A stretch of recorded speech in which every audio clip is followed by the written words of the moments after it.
All right. Everything went perfect. Perfect. Perfect. I'm serious.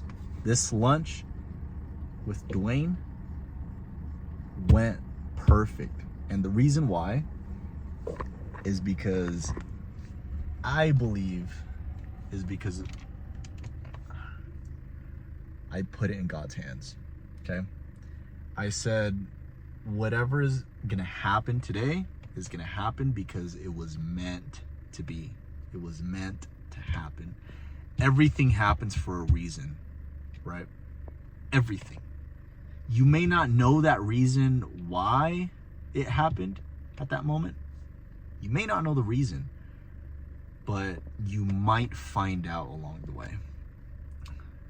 So I am kind of speechless right now with how everything went, because it went so much better than I thought it would go, to be honest.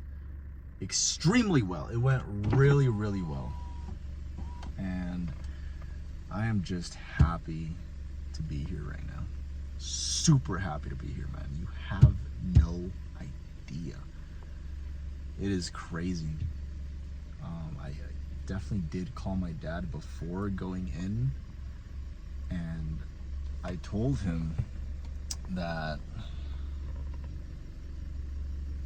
if he can make a prayer for me.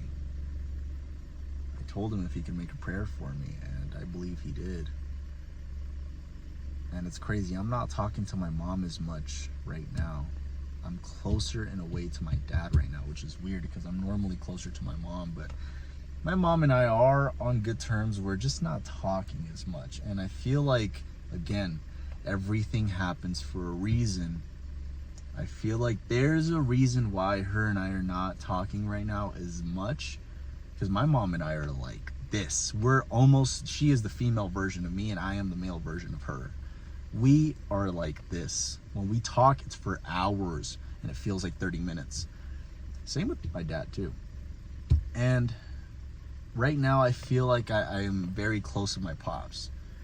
So all of this that I'm doing is up front. And I'm doing it for my parents to repay them back, because I was a crazy kid and third child, problem child, okay?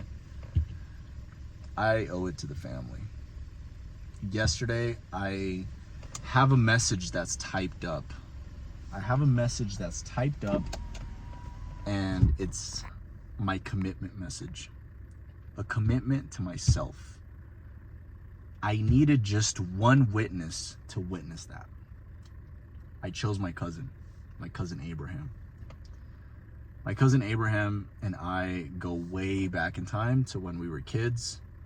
We grew up together as kids. At one point, we even lived under the same roof, because in 2008, I think, we had to get evicted because of recession, and we moved in with my uncle, Abraham, which is my cousin's dad, and they let us live under their roof in what was once Abraham's room, right? And we lived there for like a solid 7 months, and then we moved out to Tuscany Cove, where it was a 1-bedroom apartment full of cockroaches.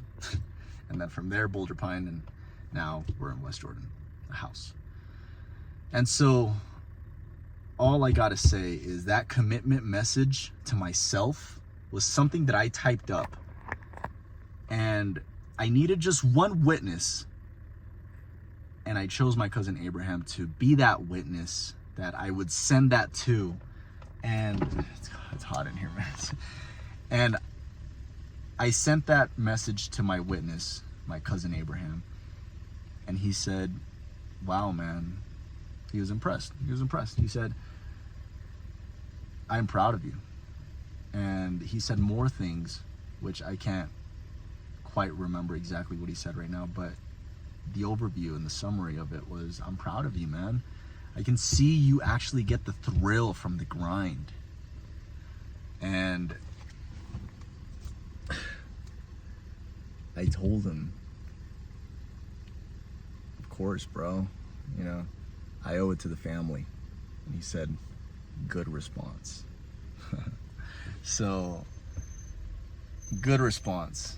And honestly, when I was typing that message back to him, it just came to me. I said, I owe it all to the family.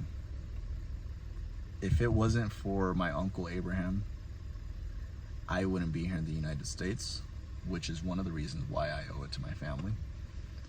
If it wasn't for my family back in Mexico, I probably wouldn't have been the kid I grew up to be. That's thanks to my family in Mexico. Another reason why I owe it to the family. If it wasn't for my mom and dad working their asses off, leaving me home alone just to pay bills and give me something to eat and a roof over my head,